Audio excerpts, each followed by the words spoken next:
So we are going live and we are live. And so welcome. This is our first, I don't even know what to call this, like live cast of Energy Ergonomics, which will become a podcast. So it will become a podcast. This is our first episode, and I am so blessed to have Jaclyn here with me. So Jaclyn, for y'all who don't know Jaclyn Michelle, and we couldn't get her full name on here because we have limits apparently on our handles and whatnot. But Jaclyn Michelle is I like to call her my work wifey. She is the person who I wouldn't say introduced me. That was via a client. So I met Jaclyn via a client who was like, if you want to learn human design, this is the person to work with. And I got to dive deep in some of her courses.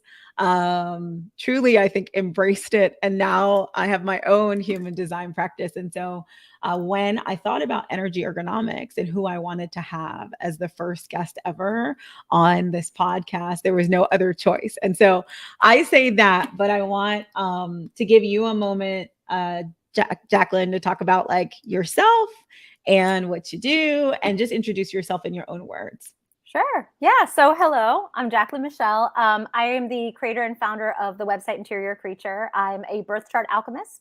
And what I basically do is I take human design, the gene keys, astrology, and combine them together to help people kind of understand their blueprint for how they're here to kind of navigate the earthly plane. So I came across human design myself, probably 7 or 8 years ago now. And I'm completely self-taught. Like I fell down the rabbit hole. And as I was teaching myself the system, I noticed at the time, it's very different now, but at the time there weren't resources out there where people could really teach themselves. You had to buy the books, you had to kind of pay for expensive classes. And I'm like, why is no one talking about this in an accessible way? So I'm a writer, I started writing about it. And so now I do readings, I teach classes, I coach people through just understanding their chart. So it's become like my life's work, even though I thought it was going to help me figure out what to do with my life initially. So I love that. And it's funny because I feel like that.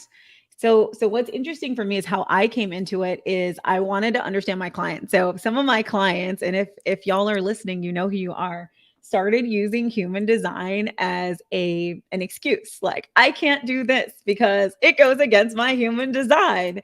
And that drives me nuts. I hate it when people use it as a permission slip for like whatever it's like oh, I'm just going to use it as a justification to not do X, Y, or Z. Yeah. And what I was finding is I didn't know enough to be able to actually say yes or no, or hey, why don't we look at it from this perspective? Or is that's how it works? I didn't even know what human design was. And so that's how my journey started, from the lens of understanding others. And what I ended up finding is I gained so much compassion for myself, understanding of myself, understanding of my marriage, and it's literally changed my life. And so we'll get into more of that. But what I wanted to do is just take a moment and breathe. Breathe. I'll maybe take 1 minute and introduce myself. I'm realizing this is the first ever Energy Ergonomics podcast. So if you're listening to this, you probably don't know who I am.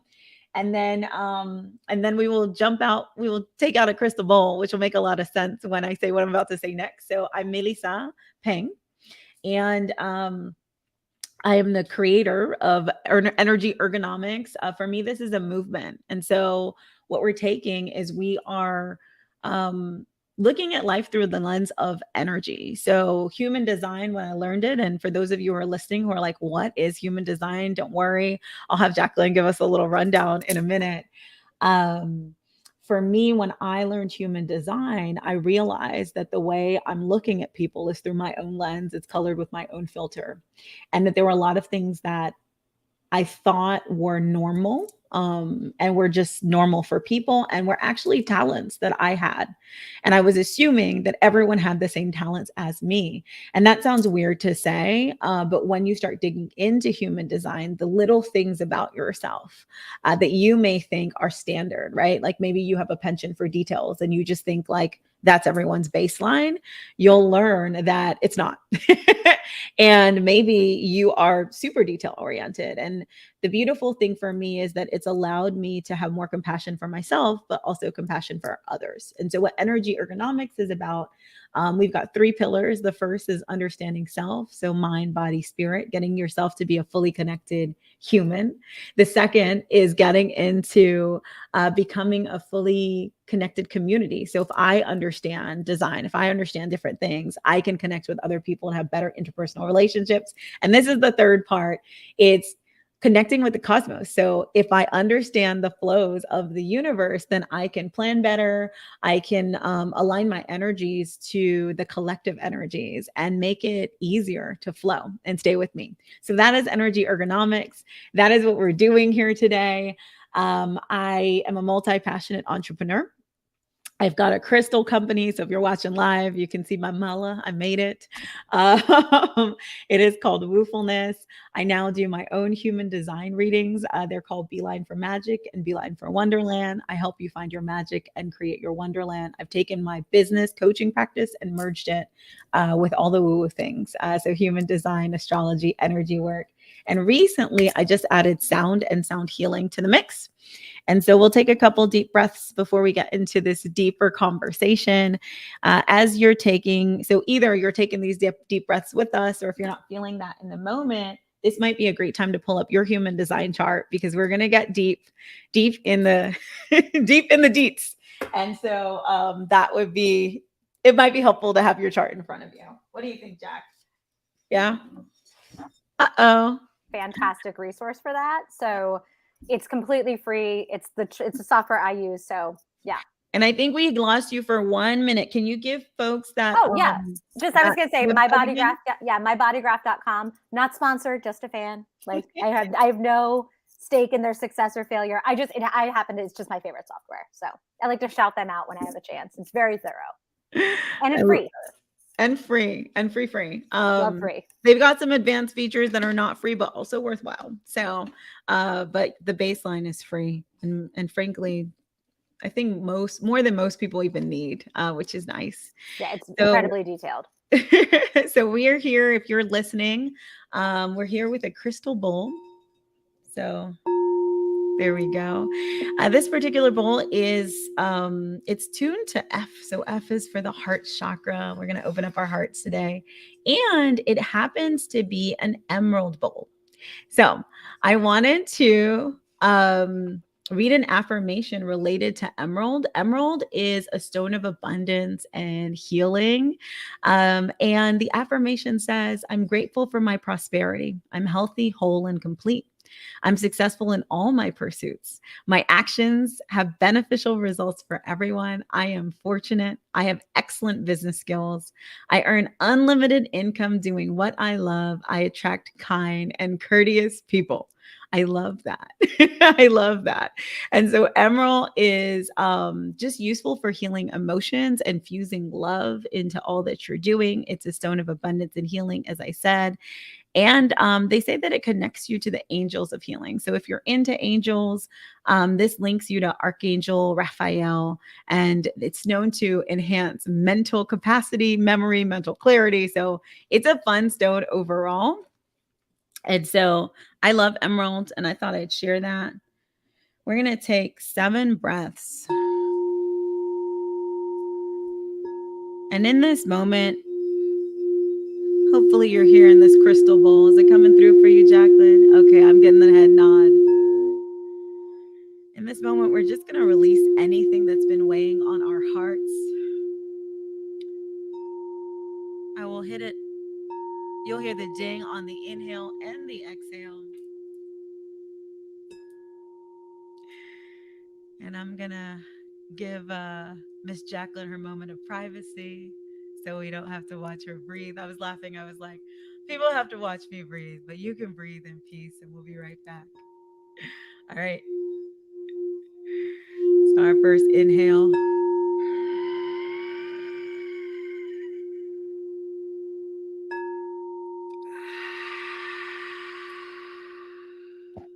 I've been told my breaths are a little long, so if I get to the top and you are ready to exhale, just hold for me.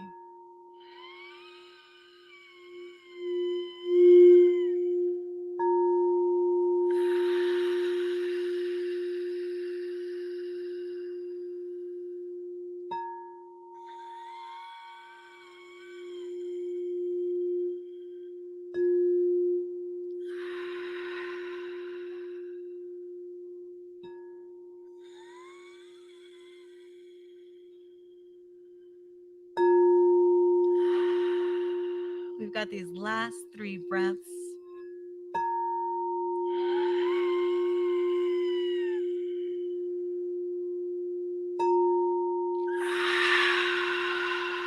And for the last 2, release everything that you have in you.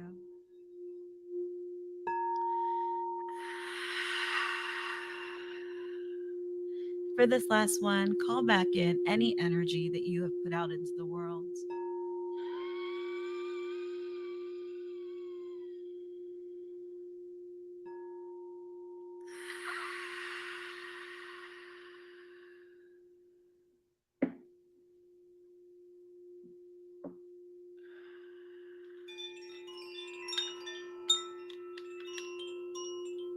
All right.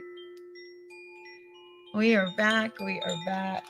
I appreciate the privacy. I always feel weird meditating in public. That's what I was thinking. I'm like, I got to be on this screen, That but was really sweet. Thank you. Very courteous, very compassionate. I also wanted you to enjoy the moment too. Oh yeah, it's easier to be present when you're not like Not worried about people looking at you on screen. I mean, I'm pretty hard to embarrass, but in general, but it was nice to have a moment.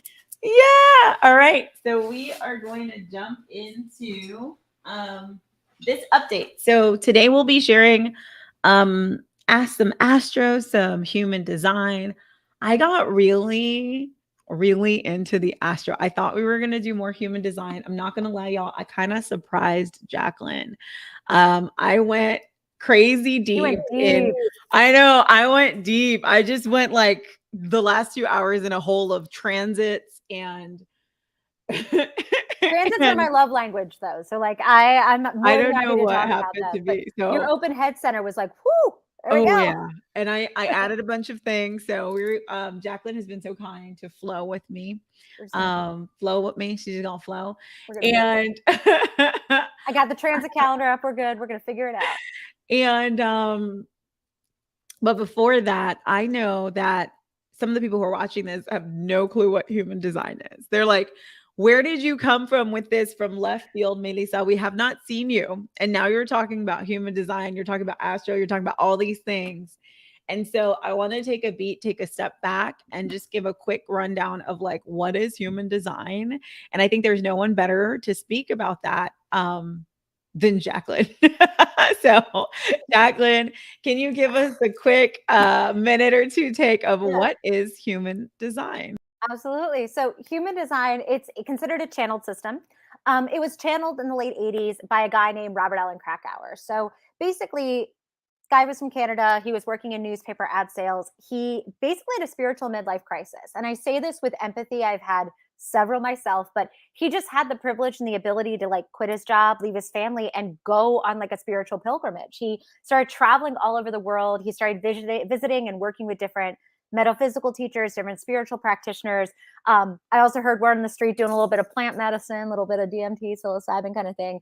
But basically, he, during his spiritual travels, got this 8-day download, which is the human design system. And the reason it resonated so deeply with me is it takes 4 different ancient wisdom traditions and combines them together in a way that actually hadn't been combined before. Like people had maybe combined 2 or 3 of them, but this system combines so the chakras from the ancient Hindu Brahmin tradition, the I Ching from the Chinese, Buddhist, Taoist, Confucian tradition, the Kabbalist tree of life from Jewish mysticism, and Western astrology. And it found a way to kind of thread the needle to have all of these ancient wisdom traditions speak to each other to give us basically an energetic map of our body. So where astrology kind of looks at where all the celestial bodies were at the moment you were born and how that influences like your karma, your fate, etc., how you walk through the world, your personality, your characteristics, human design goes yes and looks at our energy and how we're exchanging energy with other people, how we're allowing energy to impact us.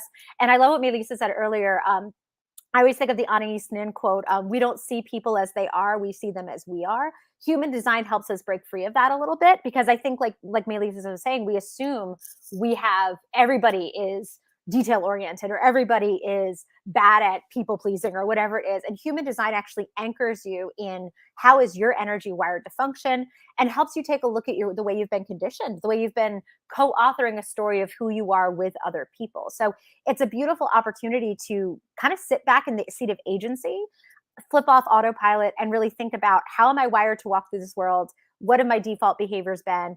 Is it actually serving me? And what decisions could I make instead, maybe that are going to increase ease, abundance, flow, grace in my life? So it's an energetic map of kind of how we walk through the world. And of the map, one of the things the map gives us is a strategy for decision making and an intuitive authority to listen to make those decisions. So our design is really, again, a map of our energetic exchange with the world around us. I love that. I love that. And I love hearing you explain it. Other things for me that I love is just clarity on how to balance what I'm calling now our work to rest ratio in a big way, Mm-hmm. as well as just literally a map of your talents. And I mean, like, so many of them, like maybe Yeah. all of them, right? So it Mm-hmm. digs into your talents or your teachers if they're not acting as talents in the moment. So beautiful guide for shadow work, Yes. for deeper reflections, for healing, for expansion. For reminding you of who the hell you are. And I Yeah. think that part, and remembering, and Yeah. also uncovering parts of your unconscious. So that's Mm-hmm. like Yep. another thing we'll get deep on at some point in time. I am sure. But for today, what we're going to talk about is how the flows of planets impact your human design map, we'll call it your Mm-hmm. chart, right?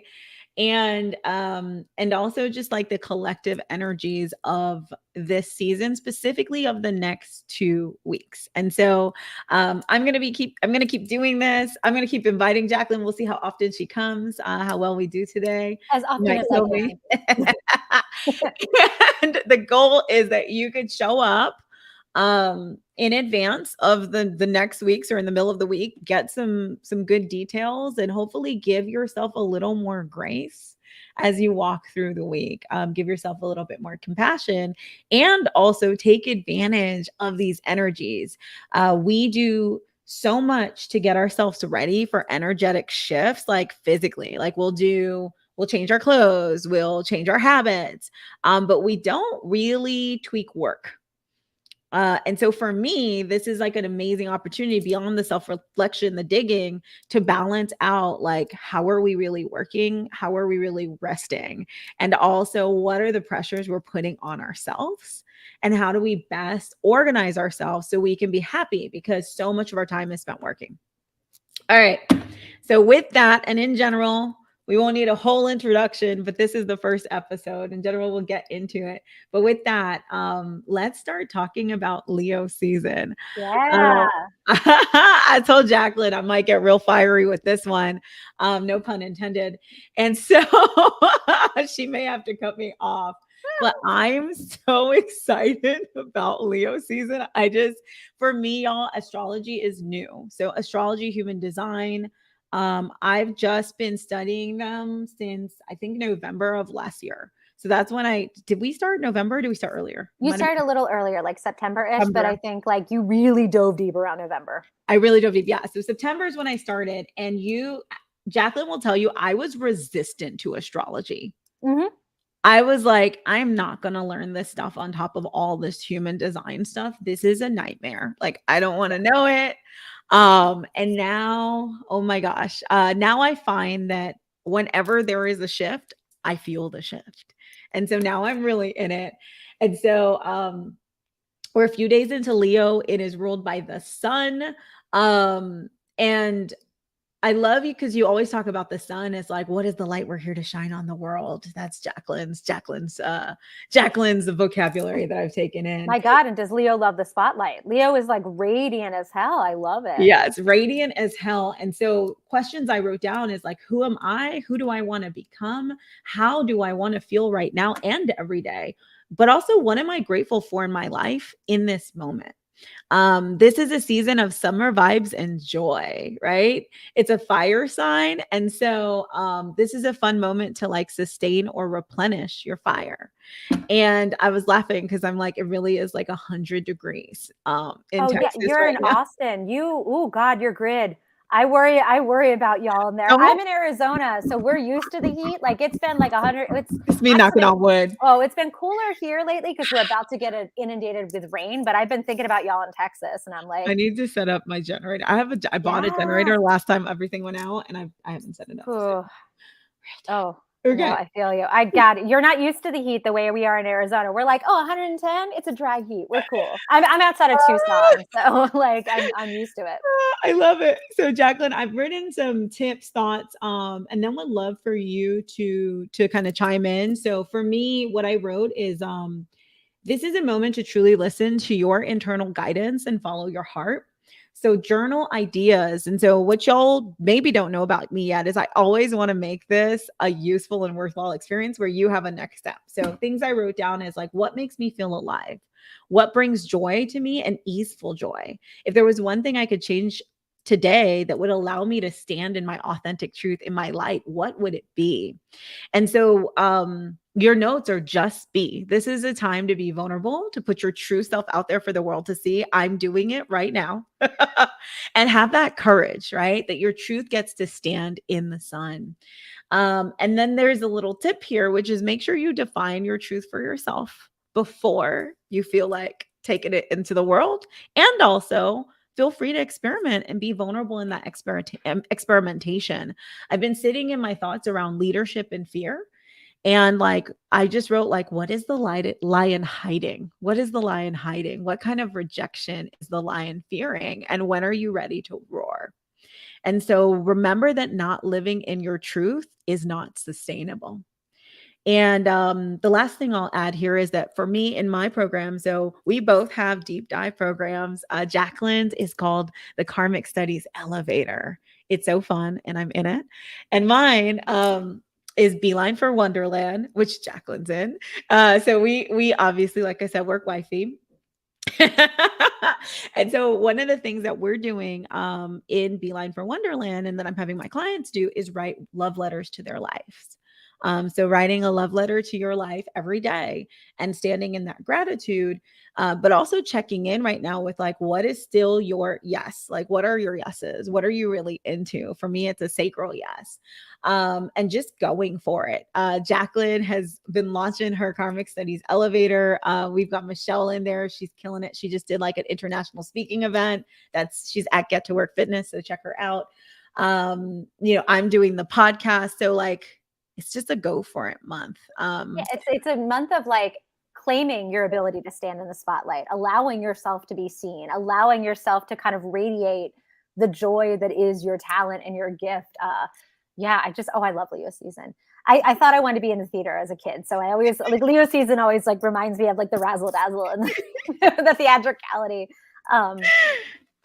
I love that. And then I pulled one more crystal. It's our second crystal for the day, and then we will be done with crystals. But I am all We're in. never done with crystals. I know we're never No, done with crystals. You're so right. I believe that crystals are a catalyst. They're a fun way to kind of get into you, fun meditation tool. If you want help finding your crystal catalyst, DM me. This is a sunstone, y'all. I just love Ooh, that look it at is that a excellent sunstone. orange. And you Pretty. can't see it because I don't have light on it, but all of these beauty little peepsels, they sparkle. So they sparkle, they shine, they shimmer. And there's another affirmation. It says, my light shines brightly. I am self-confident and recognize my value and worth. Other people also recognize my value and worth. I shine the light of compassion, kindness, and love from my heart. Sunstone is all about like fortitude, essentially, like fortitude and self-confidence in your spiritual gifts, self-confidence in what you're doing. It gives you mental clarity. It keeps you in positivity. It keeps you anchored in your joy. For me and my personal astrology, so much of this month is like remaining anchored in my joy and like keeping that vibration going. And so that's why I love Sunstone. It's also supposed to remind you of your personal brilliance and magnificence. And so when you're seeing those sparkle in your sunstone, think of yourself. It's perfect for Leo season. It's like encapsulating that vibe. Good pick. I know. I'm Look like, at you. I love I'm it. gonna give myself some praise here. Give myself a little chime. Oh, I love that. I love it. I am surrounded. We don't do applause. We have chimes. I'm surrounded by instruments, y'all. My first ever sound bath is coming. I didn't tell you this, Jaclyn, yet. August 7th, if you're in Austin, I will be doing my first ever sound bath. So that is me stepping into my sun this month. Cool. Yay! Anything else that we should touch on for Leo season? The lions Lionsgate portal. Oh, Lionsgate. We just stepped into the portal today, and it goes through what, the 12th, I believe, with the Yep. Lionsgate on the 8th is like the height, right? Yep. It goes through the 12th. This is a moment for it's they say it's like a doorway to higher consciousness. Does that sound right, Jack? Mm-hmm. It's supposed to Um be, again, like a kind of an amplification of that radiance, right? and also I'm the only one who's allowed to call Jaclyn Jack and her family. Sorry. No, it's Jaclyn. okay. It's cool. I'm just here. It's I'm cool. like, You're good. Jack, I Yeah, love you, Jack. you're good. Okay. And so I don't want people messaging you. I'm like, whoops. I answer to Jaclyn. It's Jaclyn, totally okay. fine. Yeah. All right. And so it's so when I was digging into this, because I went down a rabbit hole, this is when the Earth and Sun are aligning with Sirius, right? And is it Sirius? Is that how I pronounce Yep. this? Sirius. Okay. Yep. Like the radio station. It's our spiritual sun. Yes. It's our spiritual sun. Mm-hmm. And so what I love about this is I found that the pyramids of Giza and the Sphinx were built to line up with Sirius. And that when this Lionsgate portal happened, that's usually when the Nile would overflow. And so this idea of like bringing abundance and growth and expansion, that just gave me like the tingles. I just love that. And so 8-8 is supposed to be the highest, the peak. So on the 8th of August, it's at its peak. And one of the things I was reading was saying that this is also a moment to break free from old and generational patterns. So good time to work on your unconscious. If you're digging into your design, Mm-hmm. like your unconscious design is that intergenerational, like ancestral stuff that we're here to kind of karmically work through. So, ooh, perfect time for some intergenerational shadow work, some curse breaking, some, Yeah. Do you have a, if you want a reading, Jaclyn does readings, I do readings. But I think Jaclyn would be a good one for digging into that stuff. What is is it the excavation, your third level? We do. I do an excavation reading where we like literally will go planet by planet, conscious versus unconscious, and dig into, what house is everything sitting in? What zodiac sign is governing it? Is it something you're aware of, or something that like you're here to be a generational curse breaker, or, I love that. And so some of the recommendations right now are just take some time, sit in the sunshine, get those. So what I was reading about, Jack, I don't know this. Light codes. What are light codes? So Tell me what the light codes are. Oh man, we could go down a rabbit hole with this too. Okay, let's not go crazy. So there are folks who believe that there are beings from Sirius who communicate to us via a light language, right? Like that's that's a very surface general way of explaining a very complex thing. But there are folks who believe that if you sit out in the sun in the morning, especially during this kind of portal, that you can receive the light codes, you can get parts of your DNA activated. So again, like I'm not the expert to talk to you about that. But okay. I just wanted the breakdown. Yeah. But for me, I just call it downloads. Like I'm like, it's a moment for downloads. You might feel heightened downloads. That's gonna definitely come up for us for so many reasons, right? Yeah, there's also a human design transit that's and so we'll talk about that. And then the last thing is we've got a new moon on the 28th of July. So new moon, beautiful moment to set new intentions. All the Leo moons are for manifesting. And the fun part is we're not talking about last week, but there's been some interesting energy that's like, I'm ready to move, but I'm not quite ready to move. Like I'm getting the information, the downloads, but I'm not ready to take the action. And so the new moon is going to unlock all of that for us. And I can't wait. So with that, let's transition into human design. And so we were just talking about downloads. Do you want to kick us off with gate 2, Jack? Yeah. Do we want to talk about what a transit is in human design? Oh yeah. First? Can we start with that? So just like in astrology, we know that we live in a heliocentric solar system, right? So every planet in our solar system is orbiting around the sun or around us, like the moon orbits around us on Earth, right? Those orbits take a different amount of time depending on how close that planet is to the sun, how big that planet is, etc. Like we know Earth, it takes 365 days. There we go. I'm back. I think you kicked me out for a minute. It's okay. Was I getting too into the weeds?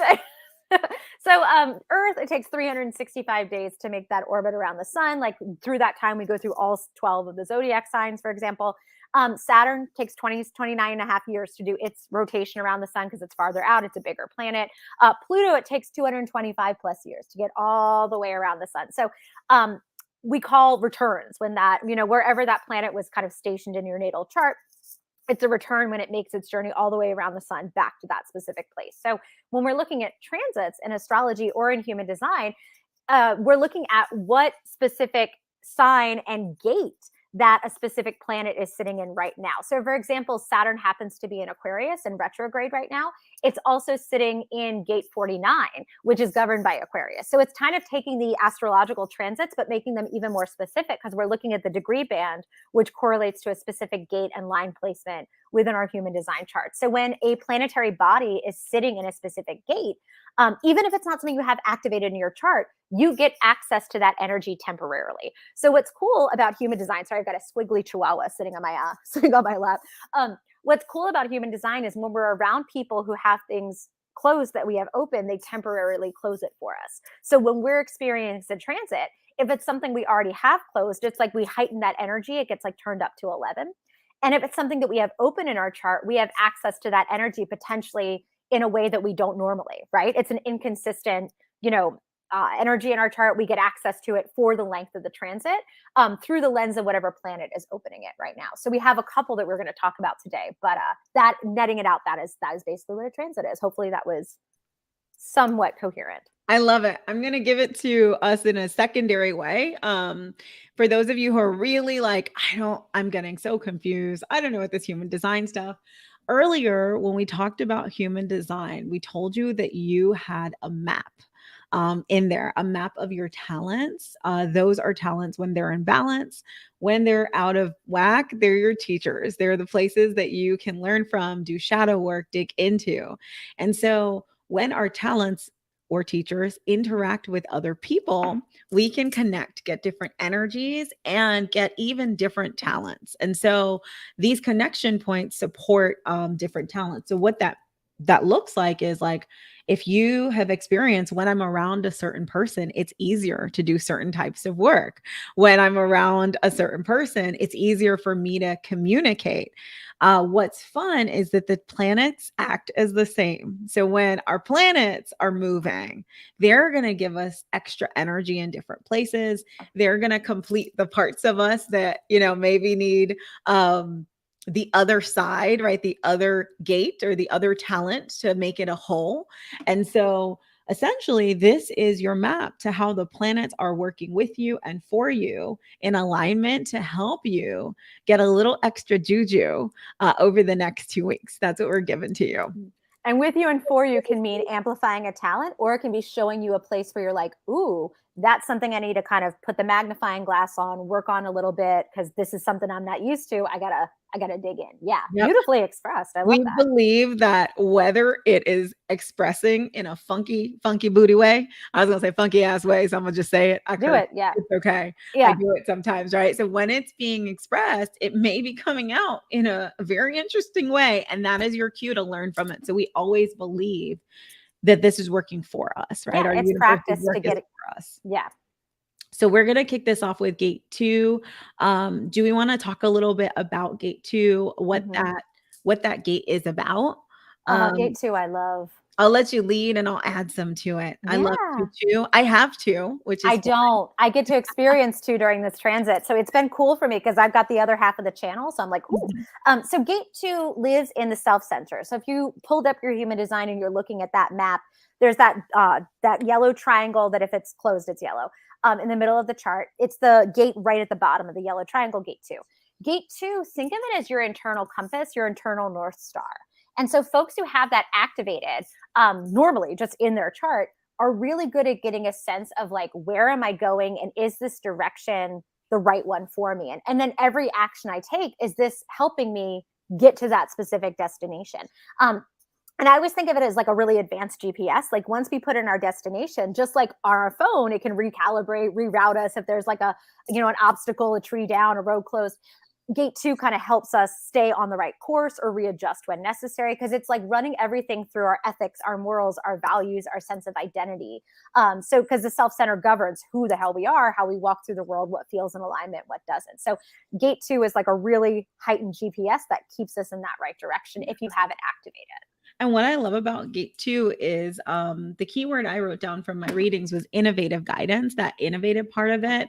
There is this element of like creativity, changes in directions, pivots You can that adapt. can come through the gate 2. And so I credit gate 2 with a lot of the work. Gate 2 is in my north node on I don't know which line, but I credit with it for a lot of the work that I'm able to do on behalf of my clients as well, in helping them figure out different paths for their guidance.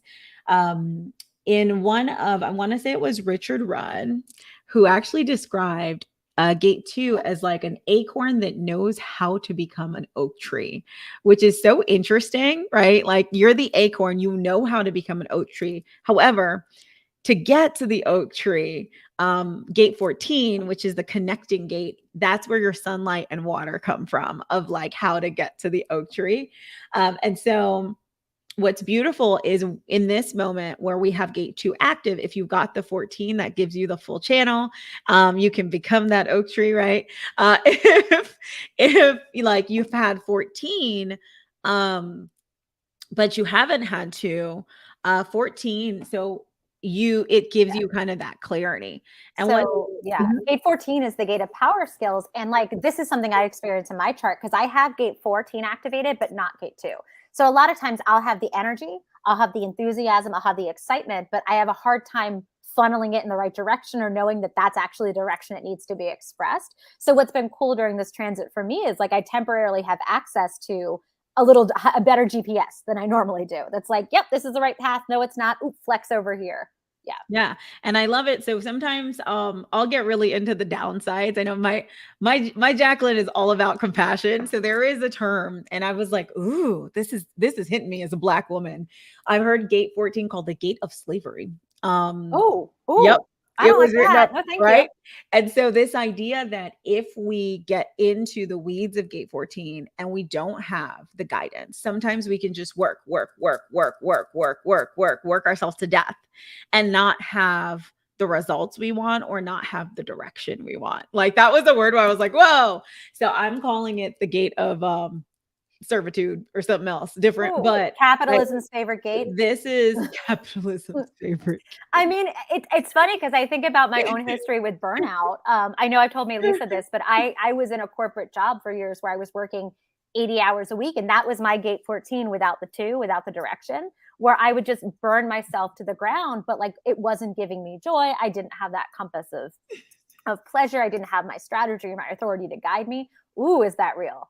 I don't love the language, but that is hitting and resonating. I was like, sometimes I take the straight language, from Raul Ruhu and his stuff, and it's not always the most compassionate language, but let me say, it's almost never the most compassionate language, but it's helpful sometimes. So what's interesting for me, this transit is in Uranus, right? And so Mars, Uranus and Mars, and then later we're looking at a 2-week span. So Uranus, Mars, and later in Uranus, Mars, and the North Node. Yep. And so the Uranus part for me is this idea of that kind of innovation, things shaken up, us getting some new insights, some new potentially changes in direction, or some new ways to communicate like the things that we're doing. Mars, right? We've got the work part of Mars. So I could see how this would really gel with like you making shifts in work, whether that's getting a new job or changing the how of your work. I think of Mars also as like, what are we passionate about? What are we fired up about? What do we want to advocate for? And I think that this is also a beautiful time to be like, okay, so almost like with my 80-hour work week, what am I putting that gate 14 energy toward? And is it actually something I'm passionate about, I'm fired up about, or is it just something I'm like, that's burning energy to like my detriment or, the detriment of others? So the word I wrote down for this is just embrace. Like this is a moment to embrace the changes, pay attention to what's being shaken up in your life, listen to the messages you're receiving, because there is another vibration of Mars, which I'll let Jack like talk into. Like there's another side of Mars. Yeah. Well, can I say something about Uranus first? Because it's just so one of the stories I love to tell every time I think about Uranus energy is Uranus, sometimes we have to shake things up and create chaos to actually bring things back to order. So I always think about my niece. I remember years ago when she was really little, we were playing Legos at my parents' house, like, because that's what you do when you have a niece, right?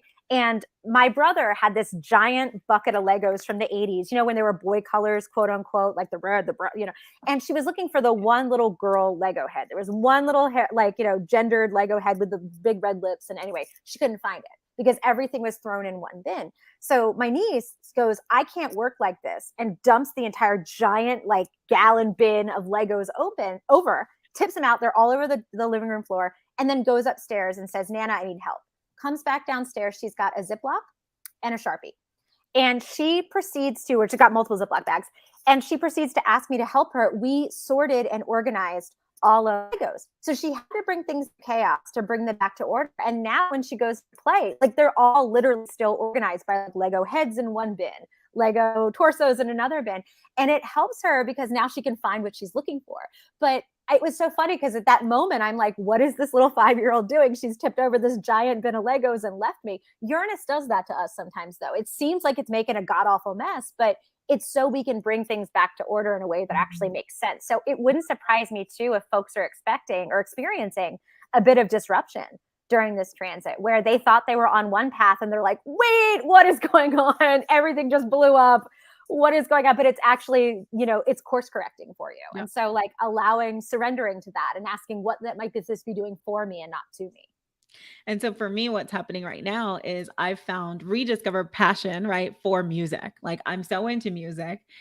And I thought I was going to be launching certain things. And instead, I have gone on a deep dive into sound healing, learning sound healing. And that I expected. But what I didn't expect was to be playing 15 different instruments now. So if you're seeing us on video, my room is like filled with instruments that have just arrived. And now I'm like, wait, so, okay, I'm doing sound baths. I'm integrating sound into my human design readings. And we lost Miss Jaclyn for a second, but she's back. I think your weather is coming in. My weather might be coming, and I also stopped to blow my nose. So I didn't want to do that in front of the viewers either. No, and I just, for anybody who's listening, I'm in Arizona. We're having weather, what we call it here. I sound like an old lady. We're having some weather. We're getting a big band of rain that we desperately need. And so, like, because we don't have great infrastructure, sometimes our power goes out. So I promise if I just disappear, it's nothing to do with you, Mélissa. I love you. Nothing to do with you, dear listeners and viewers. It's surrender. It's another lesson of, like, sometimes we need chaos to bring order. Another lesson in surrender. So for me, as I'm looking at this transit, it has manifested as kind of tapping back into my passion for music.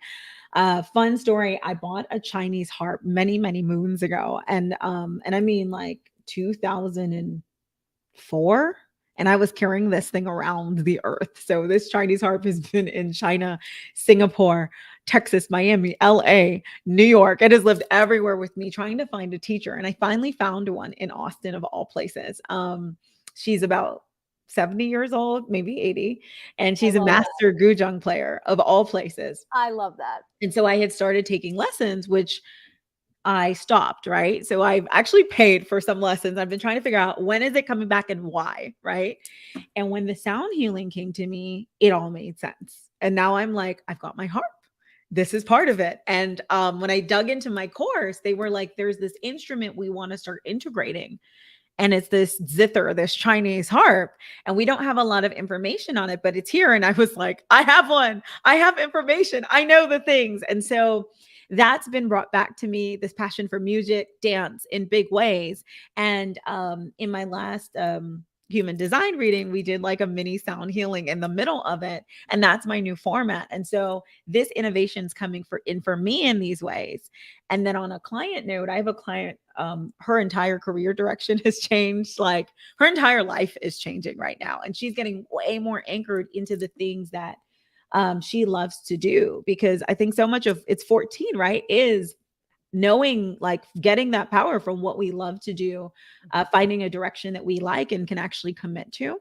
I call it our once in a blue moon fuck yes, because it's so powerful, the yes that we get if you have 14 activated, that it's like a compulsion. It's almost like you can't not follow it. And like, you may not know why, you might not have the like, you know, the receipts or the evidence as to why, but it's just like, I'm being pulled and I Oh, I guess have I'm the going. receipts. Yeah. I have Yeah. the Well, now receipts you for all these instruments. that's true. And but thank you, because I'm gonna give myself grace and tell my husband is my gate 14. It's your gate of power skills. It's like, and a lot, it's funny. I see a lot of entrepreneurs and business owners and people who have kind of taken non-traditional paths as well, because it's like, it's all passion based. It's all like, I have the fire lit in me for this thing. Like, I can't not follow it. What I'm loving about it too, so my gate 14 is in my unconscious. And so what's interesting is I always had this hang up about not being a finisher. For someone who has finished a lot of things, like I just always felt like, I don't know, I have the direction, but then it doesn't quite. And what's so interesting is my gate 14 is in the 4. And so what I've been exploring is how much now of the things that I'm finally feeling like are finishing are coming from these connections that I'm making in community. This being an example here, my dance retreat that I'm doing with My 14 is also on a 4. Yes, it is. And I was gonna tell you, I checked it out. Yep. And it's my unconscious Jupiter too. So it's all about like, I've been finding more commitment and more expansion in community as well. Yep. So like, yep. Mine is in my Saturn. Oh no, because we're Saturn, and yeah, that makes sense. We're both Saturn and Scorpio. That was a fun Saturn return. Yo, so I was just like, this is okay. I love it. So we could talk about this stuff forever, obviously, but we're gonna move on. We're gonna do as much as we can do until we feel like, okay, we need to stop.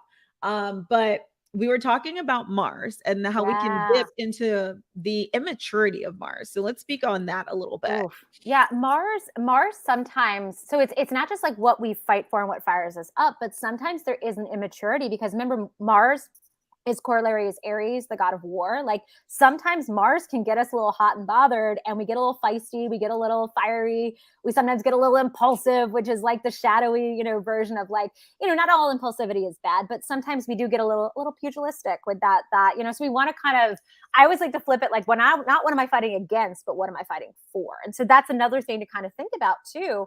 And maybe that helps some of you too, is think about like, is there a direction that I've been resisting? And like, why? And is it because it's like, what can I unpack and kind of excavate around that? So if we're bringing this back to work in this capacity, if we want to use it for this, embracing change instead of trying to force business as usual in this moment. Especially because the world's on fire. I mean, it's like literally and metaphorically. So it's very hard to, you know, yeah. So what's beautiful is like, if we are in the shadowy side of Mars, let's call it that, we do have this counterbalance. So we've got the transit, we've got 1949 coming up. 1949.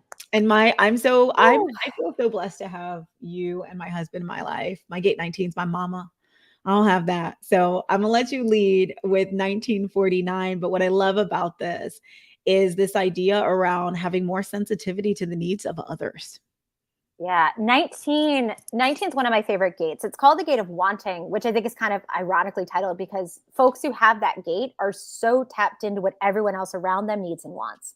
And so this is one of the gates I call my like, I worry about folks who've got these gates, because there's a couple of them that are like our do-gooder and caregiver gates, where folks will light themselves on fire to keep other people warm. It's like, and that's actually considered one of the lower frequency expressions of the gates. So in Richard Rudd's work, the Gene Keys, he looks at things as like, under the shadow, there's the repressive and the reactive. So the repressive would be like, everybody else comes first and I don't come at all.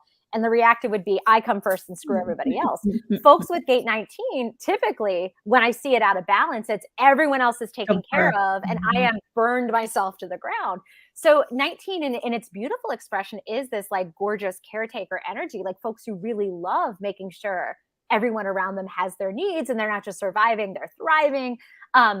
But 49 is interesting too, because when it combines with 49 helps us curate the community that we're serving. So 49 is the gate of principles. And 49 is like, what is my code of ethics? What And am I around people who share that similar moral compass, those similar values? And it's interesting right now, Saturn is sitting square in gate 49 and in Aquarius. We know that folks who have Saturn in Aquarius, they've been in their Saturn return since March of 2020. They are ready to leave it, but they've got another year yet. They get till March of 2023, and then they're out of their Saturn return. But Saturn in Aquarius right now is sitting right in gate 49 as well. And remember, Saturn is our karmic kind of taskmaster. I mean, he wants us to actually do the thing we're going to do, walk the walk. It's pushing us to like live our principles. And when that comes into collision with the needs of our community, like if we haven't surrounded ourselves with people who are on that same vibrational wavelength as we are we compromising our principles to meet the needs of others? Are we, so it's all, I think it's a really, 1949 is a delicate dance of serving yourself, serving community, walking the walk. It can be a really intense kind of transit. Yeah. I think what's fun about this, they also call this the channel of marriage sometimes, right? Yeah, I've seen it called that. I always stray away from those things too. I can't tell you how many times I've seen people who are like, I don't have the channel of marriage in my chart. Does that mean I'm going to die alone? And I'm like, no, it does not mean that. I love this though, because it brings up for me. So my husband has the 19, but not the 49. And it almost destroyed our marriage. So what's interesting with that is he was putting my needs first. And putting my needs first in the way that he was deciding what my needs were, right? Because not all my needs were being met. And in particular, I was really stressed out about not knowing what he needed. And so over time, because he didn't voice what was important to him, what he needed, it netted out with him living a life that just wasn't as fulfilling, wasn't as wonderful, and me stressing out about constantly having to decide for both of us or think about or read his mind. And so when I learned human design, and then we then did a couples like reading, so we learned human design, it truly unlocked one, clarity on our overall like energetic profile and how we were so different, but also this kind of peace of mind for me of like, okay, he's in these parts of himself. It's not something I'm necessarily doing. Sometimes it could be, but it's not. And then also like, how do I make sure I'm setting up systems so that I can check in with his needs and that we can kind of sit and do the work of figuring them out. What we learned is that the reason that he wasn't voicing his concerns is because he didn't always know them. He wasn't always tapped in. Sometimes we've been in the shadow of 19 for so long that we don't know our own needs, wants, etc. And I deal with that a lot with many of my clients who have this gate. And then not knowing sometimes comes from almost like it's a warped sense of like, am I being selfish by even exploring that? And I can't tell you how many clients I had a client years ago who had a mother who was dying of cancer, and she, God love her, quit her job, like went and moved in, was this caretaker for literally like 3 or 4 years, saw her mother through the worst of like this awful illness. And then after her mother passed, was really having a hard time adjusting, going like, I feel guilty going and getting my hair done. I feel terrible going and having lunch with friends. And even during that time, like she had really made herself so small to just take care of her mother that like readjusting back to what are my needs? Like it was just so foreign to her. And so this gate can get out of whack, and again, it's not a judgment on anyone. It's just, it's conditioning. It's how it's been modeled for us. It's, And some of that is because, so in some of the readings, it says that these people actually do need to feel like they're having successful interactions with others. So that is a need. And so how do you achieve that need without people pleasing, without sacrificing yourself becomes the question. And so, which is why we contemplate the gift, why we contemplate the city. We try to look for that balance of self and other being met. Yeah. And so what's beautiful is for those of us who don't typically have the 19 in play, we get this extra dose of sensitivity, clarity also around like who's around us. Is this working for us? And I could keep talking about this one forever, but I think anything else to add on this, Jaclyn? Well, I think what's beautiful is just thinking about the 49 of it all too, is just this like Saturn in Aquarius. So Saturn in Aquarius right now, folks who have their own Saturn in Aquarius are feeling this really acutely, but the collective is feeling it as well. What are our principles? What do we stand for? And I think, right now we've got Saturn sitting squarely in gate 49, asking us those questions, especially it's going to be there until October 4th. So this is a very long transit, it's a long reflective period of us to like think about what are our collective principles? Are we living them out? Are we meeting people's needs? And 19 is beautiful because it's going in there and going like, and are we taking the aligned action to make sure the needs are met? But I think this transit in general is just, you know, Saturn through Aquarius is having us think about community, how we support each other. And like, it's getting us ready for the new paradigm in a way that, you know, it's helping us shift toward the heart-centered, community-centered, along with also Saturn right now, which is, or sorry, not Saturn, Pluto right now, which is sitting at 60, which we'll talk about later. I think the more I look at Pluto as it travels through Capricorn, I'm like, oh, this is the thing that's cracking everything that needs to be cracked to get ready for this, for 2027 and the new global cycle and all those different things. But yeah, I think so. If you're feeling very fired up right now, especially with everything that's going on in the collective. I mean, the overturning of Roe, like the threatening of overturning of Obergefell and like loving and all of those, like, I think we're getting fired up because we're noticing like, how do we meet the need? What are our collective principles? And are we in a country that stands for them? And then I also feel really compelled to say, if you find that you're like, what I'm finding is coming back to that 49, right? Us kind of being almost like accepted or rejected, or accepting or rejecting like the environment we're in, the people we're around, right? What I'm finding is, I said this to someone today, like, I'm here to be a bridge. I'm a bridge between the two. And it's understanding that there are people right now who are meeting me again for the first time, as I've taken steps of evolving and getting to different levels of consciousness, and looking at me like I'm crazy, like literally like, wait, so you do what now? You've changed? That's so different. Wait, you don't want to force this? You want to flow? Like, you don't want to force us to have this meeting right now because we're not feeling good? You want to change the date? And so they're looking at me a little different. And so I had to sit and say, there is one version where I could say, y'all are not the people for me. But there is another version where I can say that I am the bridge, and I'm here to look at that with compassion and patience for the right people, because there's some people who just don't belong anymore, right? But look at that with compassion and patience for the right people. Take the time to maybe do a little bit more explaining and have a little bit more patience as people are starting to see things for the first time ever. And sometimes that initial impression comes with a little bit of fear. Yes, I was about to say fear and scarcity are the frequencies behind these kind of shadowy lower expressions. It's not a judgment of that person at all. It's not the content of their character. It's fear manifested, right? Mm-hmm. So a lot of times, like, it takes courage to break these old patterns and step into the gift and step into this, you know, and it can be jarring to people because fear, I hate to say it, some people are married to their fear. They're married to the things that aren't working, if that makes sense, because it's familiar. Right. Mm-hmm. And now my deal is, I'm trying to meet this fear with love, in this moment, as I know I'm evolving, and frankly evolving very rapidly as I do. And so I want to bring people with me. And I don't think that's everybody's job. And that's not something that everyone needs to sign up for. But if you're listening to this and you're feeling the feels and you're like, shit, I don't know what I'm going to do. And you're like, okay, I am the bridge. I'm someone who wants to be a bridge for certain people. Then give yourself grace as you do that, and know that you're going to get some extra juju with these transits to support that as well, because you're going to be able to see their needs a little bit more. All right. So we also have on our list, 43 to 23. The channel of structuring. Oh, I love that channel. I love so this channel. We have just a little bit more time where we collectively have the channel of structuring. It's been wonderful. I can't tell you how many of my students and clients have been like, I'm getting these downloads and I'm able to express myself so clearly.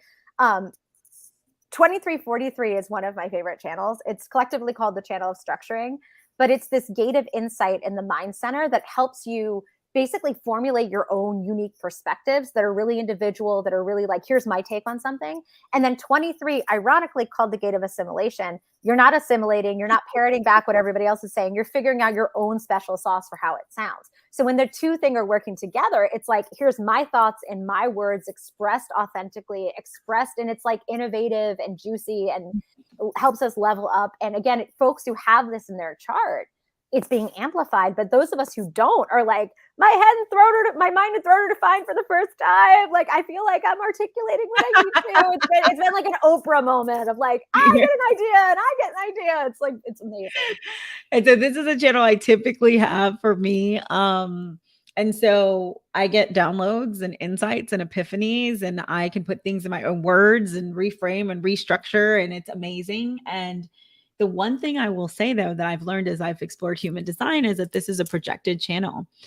So coming back to language we don't like, but that exists in human design, this also gets called the genius to freak line. Yeah. The freak comes in because we say that sometimes when you have these epiphanies, when you have these insights, and you go and bring them into the world, people look at you strange. And I really resonated with when I heard the language, even though we don't like the language, when I heard it, it made me feel so seen because I was like, oh my gosh, this is what's been happening for me. And what I've learned now is that when I'm in spaces where I've been recognized, like, okay, you have the talent, right? And where I've had an invitation, right? Like, we're good with you speaking on these things. When I share my insights, it goes swimmingly well. Yeah. And that's what I've been leveraging more and Yeah. using more. And my intuition will still guide me there if I'm listening to it. So I can still follow my sacral yes and get there. But having this channel function more in kind of a more projected style it was different for me as a man gen, but it's been helping a lot. I think it's hard because 23, if you have the whole channel, that means your throat is closed. And folks with the closed throat center are so consistent in the way that they communicate. I think something that I, as an open throat, take for granted is open throats are really good at gauging audience. And so folks who have maybe just 23 and an open throat are a little bit better at going, how does my audience need to hear this in a way that's going to resonate with them, understand, you know, the 43-23 is like, these are my thoughts, these are my words, and I hope to God I have the right audience, like that can understand and receive it. But I think the genius, the beautiful part is your genius deserves to be understood. So folks with the channel of structuring learn how to structure their thoughts in a way that not only makes sense to them, but can also then be received, understood, heard by their audience, right? So it's just, again, it's that, like you said earlier, like we don't see things as they are, we see things as we are. And so it's interesting, yeah, like that journey to get good at audience and how do I make sure my genius is received. And what I love about it is the placement. So we've got a north node, south node placement for these. And so this transition for me, this is my typical, I think, placement. And so this is this transition of understanding how to put these insights, breakthroughs, etc., into your own words in alignment with your karmic path. And that's just like I'm just like, yeah, we all got to be talking about the things that we need to talk about in the way we need to talk about for the things that matter to us most. Like, I'm just like, woo! You've been embracing that. Like, it's been since I've met you, like your channel of structuring has been like on fire. Like it's very much like stepping in, like you are making that south to north node transition. Like I've seen the growth. I've been working on it. I think it gets tricky for me every time like I get my little 2-line intuition where I'm like, oh gosh, I need to change direction again. But I will say this is one of my favorite gifts. I'm not gonna lie, it's my favorite talent. And it is my favorite superpower. And I do think it functions as that for the most part for me. But this has been a year of learning how to have it received in different communities that were not my own, that I did not curate. And that has been miraculous, especially because, and we will not get into this, but we learned some things about that being in my unconscious, how my unconscious is wired, and then how I can use it in more effective ways. So for that, Juju, we'll probably talk about it one other day. I'm sure we will. And yeah, so why don't we, I think we've got like 2 more. Do we still have a little time? We're hitting up on an hour, Jaclyn. We still feeling good? I've got a little time. Yeah. Can we talk about Pluto? I'm gonna leave you all to Pluto, and then you want to talk about 62, right? That is where Pluto is right now. Yeah, Pluto. We already talked about 49. Yep. Yeah.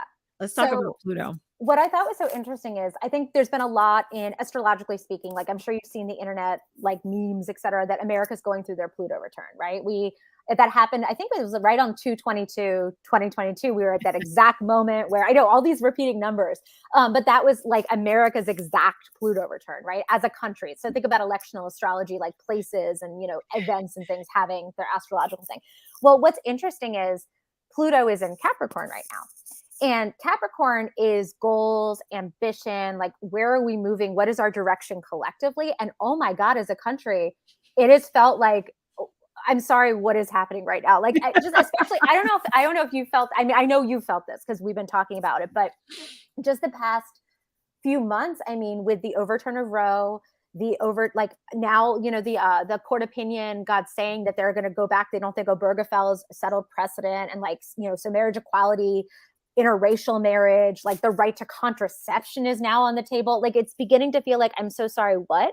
And what's interesting is Capricorn right now. So Capricorn right now, Pluto is retrograde in Capricorn. And remember, retrogrades are a period of revisiting, reviewing. And I think that's why we've got this resurfacing of these old wounds, these questions we thought collectively as a culture we'd settled. And if you look at, 70, 80% of Americans agree with the way that things were and are very angry at the way things are right now. It's just bringing these things back to the surface that, like, we thought we had wrestled with them, we thought we had settled with them, but now the wound has been ripped back open again. And so I think Capricorn is like, how are we going to address it? How are we going to move forward? What are our principles going to be? And gate 60 is interesting because gate 60, this is where I thought the whole thing was so just cosmically, the transit was bang on. Gate 60 sits in our root center, and it's about how we handle obstacles. Like, when do we throw up the white flag and go, I can't go any further? Like, this is actually the end of the line. And when do we stay and fight? And it's interesting because its programming partner at the other end of the channel is gate 3. And gate 3 is how do we navigate change? So I just thought it was so interesting that, like, we're going to be, so Pluto actually entered Capricorn because it moves so damn slowly back in 2008, in November of 2008. And think about all of the things that have been like goals, ambitions, structures that have been disrupted, that have been changed, that have been, so, and that's what Pluto and Capricorn's theme is, creation and destruction. And so I think we have this like really beautiful opportunity right now to, collectively combine our voices and forces and energy and like decide, what are we going to create out of this destruction? Like, do we allow this like, overturning of Roe to be the final verdict, or what are we going to create in its wake? So I think it's a beautiful time of potential, but oh my God, going through it. Like, I remember looking at this going, how, why, what? Like, what's so funny is, so I want to take a step back and talk about what you just said, which was like the United States of America. So Jaclyn, can we pull charts for countries, right? You can. Yeah. It's so interesting. And so there's like, well, it's hard because, like, here's my personal, you're going to get on my soapbox. I'm wearing my, like, shirt in honor of missing and murdered Indigenous women right now. But like, that is not actually like, so dates and times can have birth charts. But if you think about it, this country was not, this land was here stewarded by the native peoples for centuries and eons before that. So like America, I shouldn't even have said America. I should have said the United States. States of America. Different thing. Yeah. But yeah, so there, like, the fall of the Berlin Wall has a astrological chart. Like, the founding of Hawaii, and again, in air quotes, has an astrological chart. So when Jaclyn's talking about gate 60 in reference to the United States of America, that is what she was saying. What I love about this, or what's interesting to me about this, is like when we look at gate 60 as like a person, right? That whole channel is like a mutative channel. Wow, I can't say that correctly. Mutative, is that right? Mutative. Because it's changing, it's evolving, it's mutating. Which means you can't control it. It's not like you can be like, I need this lasting change to happen now. So the 60 is like this potential for the lasting change, almost like a pressure to innovate and make that change.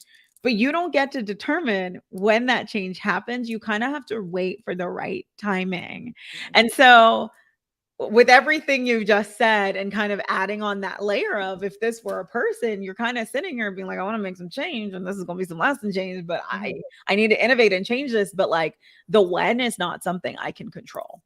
And you can't even control what the obstacles are that come up. And I think that, like, tenacity and that creativity, it's like, okay, something just got thrown in my way. What am I going to do with it?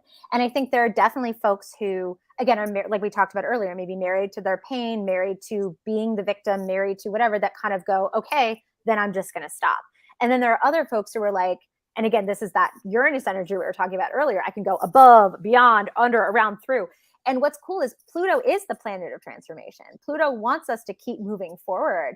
And so Pluto brings a tenacity to it as well. That's like, no, if we're going to grow, we got to get creative here. And we got to, again, move above it, around it, through it, under it, teleport. Like, we got to figure out a way around this obstacle.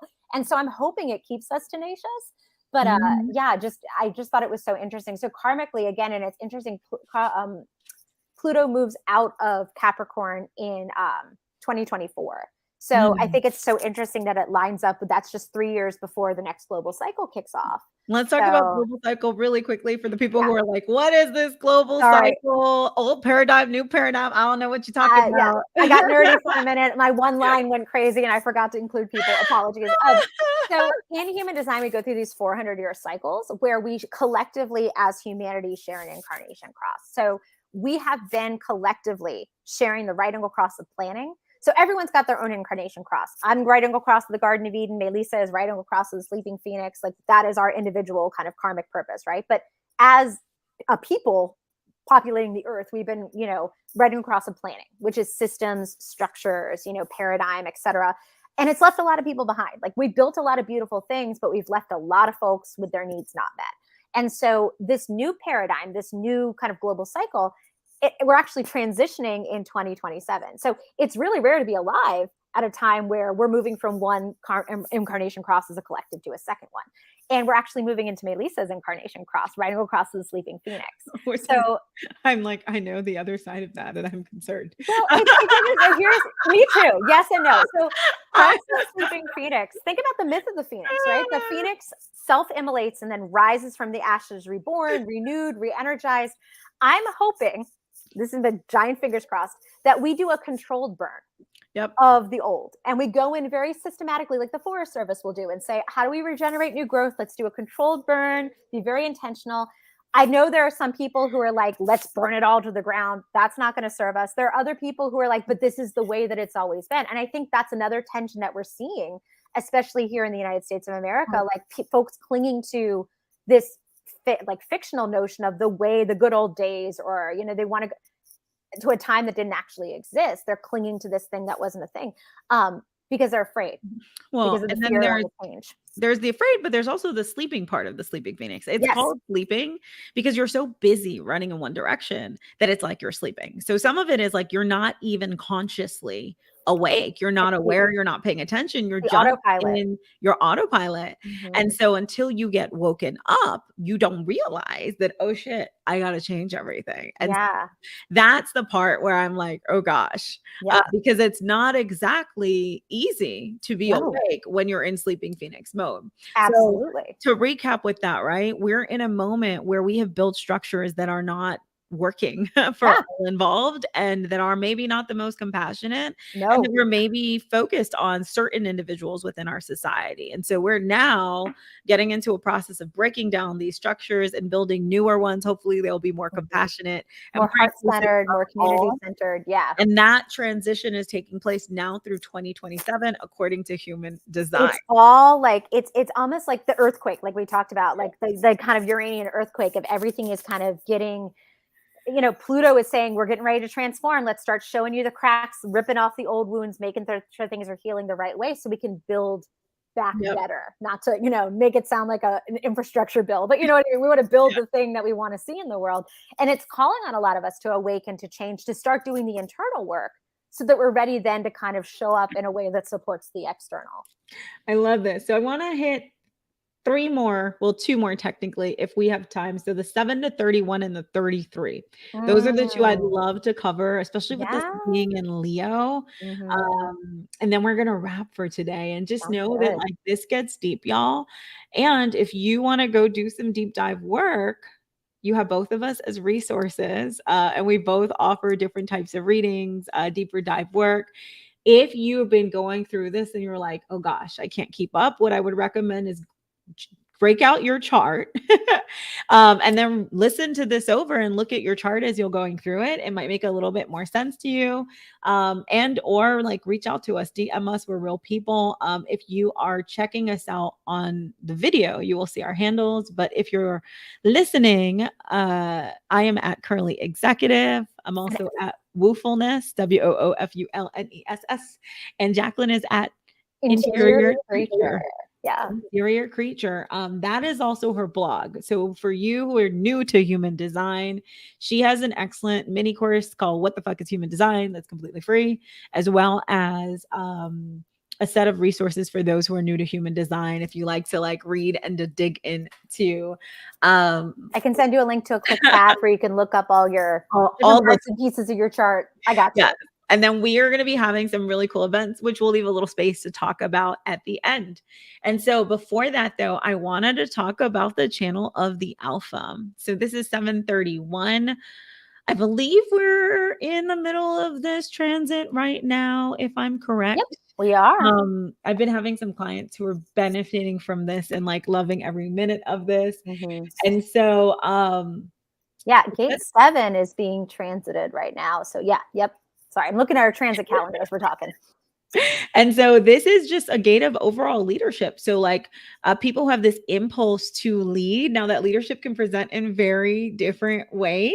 Yep. So, and I don't want to say good ways and bad ways, but if you wanted to put it in layman's terms, that would be, I think, a fair way of saying it.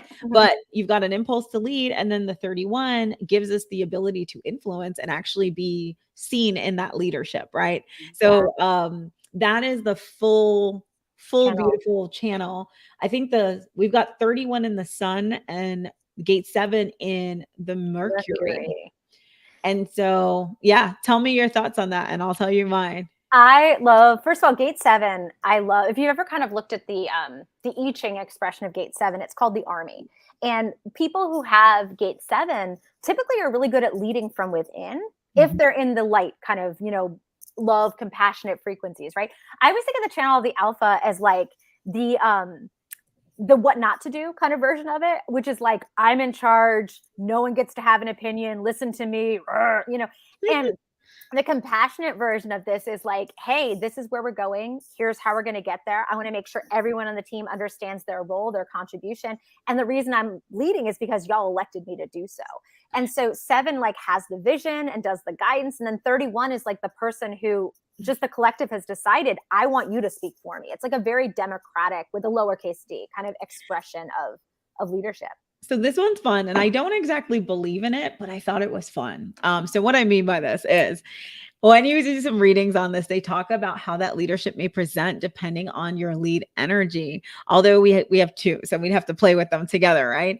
And so they have the 1 is more authoritarian. The 2 they said was democratic. The 3rd they said was anarchist. Makes sense, trial and error, but I don't know that it has to lean anarchist. 4th was more of an abdicator, right? So the community is leading. 5th was like the general, so charging in. And 6th can almost be like more of an administrator vibe. And so I haven't actually played around with this to see how this plays out within my people in my community. But as I was going through it, I was saying like, ooh, it could be fun to kind of pair this together. Like if I'm a 3-5, do I have a little bit of an anarchist vibe and a little bit of a general vibe when I go into this space? And actually, as I was laughing, like as I was thinking about me, I really do. It's like exactly that. I was like, it's exactly that. There's a whole theory of the lines that like there are some people who view the lines as like this hierarchy where you like start at the first line and the 1 is like on the floor and you climb up this ladder and 6 is like this ascended, right? I see them as like, I always use the parable of the blind man and the elephant, like where if you've ever heard the story where it's like all of these folks are either blindfolded or don't have the vision, the power of sight, and they're put in front of an elephant and they all have to like, they're all touching a different part of it. So they're only seeing like someone's grabbing the trunk and is like, oh, it's a snake. And someone grabs the, the leg and it's like, oh, it's a tree trunk. And like, they're only seeing the parts. They don't see the whole. I see our journey through the lines as our ability to see that gate through all of the different vantage points and perspectives and all of them being valuable.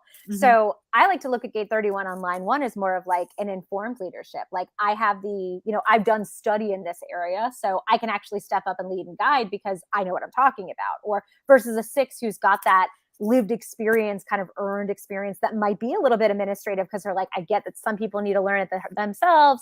Other people are going to need a bit more guidance. And so it's just, I look at it as like a bunch of different vantage points. I'm smiling because I think that like, this is, not that we're disagreeing, but I think that like you look at it that way because there's an assumption in your mind that as people are learning these different levels, they're paying attention to the people around them. And if they were, that would be true, right? Like we would actually do that. As I've been kind of sitting with this, it's really interesting for me to read the progressions that you have in some of the written text. Like I've been using this in a big way for 59, which, you know, is one of the areas I'm supposed to be a 6 in. So I've been paying attention to like how that progresses. But what I was looking at it as I look at the different pieces and parts, coming back to your idea of the elephant, you don't necessarily need to achieve certain levels in certain areas. And so for me, it's more like some people look at this like, I'm not going to get to this area. One, I don't believe that to be true. And I also believe if you don't, maybe that's not even valuable, useful, or relevant for you. Yes. And that's not what you need to be doing, because it's not in alignment with your overall purpose and what you're here to do. So what for me, as I've been kind of taking them and laddering them up, so much of my work is on incarnation, cross, and purpose. So when I've been taking them and laddering them up, I'm like, actually, if you got to this other level, it might be problematic with you achieving this purpose that you're aiming towards. So that's how I've been playing with it with that one. Of like, kind of playing with the different vantage points as well. See, I think what I love about that is I hear the compassion and I hear the empathy and I hear the openness in the way you talk about it. I have seen people, so back when I first came to Human Design, there were these communities on Facebook where it was like for generators only. I don't want the projector energy tainting the generator space. So you go into some of these groups, and I literally watched a conversation in one of these groups where someone had gate, I forget what gate it was. It was on a 6th line, and someone with that gate on a 3rd line was trying to share an experience they had. And the person in the comments was like, I'm more ascended than you because mine's on a 6th line. And I was like, oh, it's what we talked about at the beginning, that permission slip for bad behavior. Like the one thing that kind of gave you into Human Design, like I need to understand what this is. That turned me off so much that I was like, we got to look at these all as like, I think the other piece for me is like this reminder that for 6th line, as well as for incarnation crosses and life themes, if we want to call them that, or your purpose, all of this is earned. It's like earned leadership. Earned, and it's not guaranteed. It's earned over your lifetime if you do the thing. And so it's just that reminder that that's not, you can't just be like, I'm a 6, I'm great at this. That's not how it doesn't apply to everything. It applies to that area you earned it in too. Like just like a projector, just because you're a guide doesn't mean you're the guide in every situation. And we're gonna open a can of worms and we won't get into it, but like it's that next level of, you know, if you're hearing this and you're like, I thought I knew Human Design and I don't, that's okay. We're here for you. But it's that next level of saying like, oh, this is my profile and I've got a 6 in a profile, so it makes me this. That's not exactly true. And the 6 may be the roll up of essentially the math or the summary of what you've got, but there is a deeper dive, like very specific. Where is your 6? Like, where is your 4? Where is your 2? Where is your 3? And again, how many gates are sitting on that specific line? Because it doesn't always roll up to your profile. So it's like, And so we like to get in the weeds. That's our thing. Human Design, just keep watching these and you will learn more and more and more and more. And don't worry about it. If things aren't coming in right now, I can tell you in my journey, one day all of a sudden it made sense. And she remembers, like, you remember where I was like, it's making sense. It was like the heavens opened up. It was this really beautiful moment, but she was just like, oh, like the angels were singing. It was lovely. Yes. Okay. And so last piece, do we want to talk about 33? Should we end on 33? Yeah. And so remind me again, what is transiting 33? Gate 33. I think we've got it going on right now, but I know on the new moon, it's in the moon. That's right. Yeah. On the new moon, it's actually in the moon, but it's actually, and I laugh because I had it written down. Oh, I know what it is. It's the sun is moving into gate 33 at the beginning of August. Yeah. And then we also have it. Yes, it's the sun. And the moon, it's just there for a brief little period of time. Half day. Tiny mini transit. Yeah. The moon moves quickly. It's like I'm in 33, I'm in 7, I'm in 4. Like boom, it's just But I love 33 as this idea of like the wise storyteller. It just, I don't know. It gives me I think good feels. I think 33. So I yell at me if I've shared this with you before. I always think of 33 when it plays with 13 as the emotional archaeologist. So gate 33 wants to share your story. So it's like you've got your own little archaeological field of your emotional, you know, you want to be excavated by the people that you love, right? And so say you're building a new relationship, you want people to come into your emotional archaeology site and like do some digging and learn about who you are.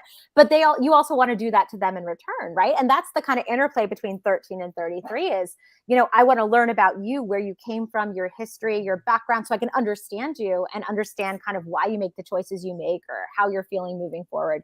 But I also want you to ask that of me. And what I love about 33 being governed by Leo, it's like sharing your story, stepping into the spotlight and being, and knowing, having that discernment, who to share what with when. Who's earned the right to hear your story? Who's earned the right to get the little paintbrush and the shovel and, you know, dust things off in your emotional excavation site? And who hasn't? So, yeah.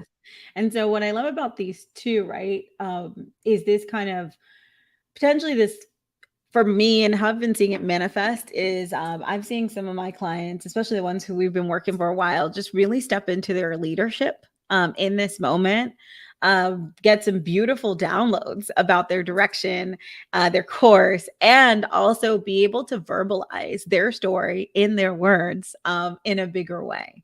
And so with everything we said at the top of this hour and 25 minutes about Leo season, I just love how all of these transits are playing out, because I think that they are just, I know that they are just lining up for what is going to be a beautiful August. And just a moment where if you've been feeling like there's all these disparate pieces and you don't quite see the whole yet, like know that the whole is coming. Know that we need to maybe embrace some change to get there. Know that this is a moment to get into ourselves. And the one thing we didn't say about 33 is the privacy aspect of that, right? yeah, who earns the right to hear that too? Right. So take some time, like I'm like trying to wrap this up, right? Sit in the sun, get those downloads. Don't sit in the sun for too long, but take some time. SPF is always important. Sit in the sun, embrace change. We've said so many things, right? Let's get comfortable with the sound of your voice and your ideas and the way you're expressing them. Yep, we've got, right? So again, wrap up, right? So we've got Leo. We're ready to like stand out in the sun, summer vibes, joy, anchoring ourselves into what's most important in our hearts. This is your moment to just be yourself. Have courage in your truth, in your convictions. Remember that living outside of your truth is not sustainable for you. Remember to take a moment with yourself to define that truth, and think through that audience who is going to receive that, and where do I want that to be received. And also, I am a lion and I've got that courage, so I'm not going to let that fear, right, keep me in the background, right? We've got gate 2. It's going to give us some innovative guidance if we allow it to, if we embrace it, right? We're going to get shaked up in different ways, especially in the areas of our passion. We've got sensitivity coming through. So we'll know a little bit more about our audience, and we'll also be able to be more supportive, but also find balance in that support. Oh my gosh.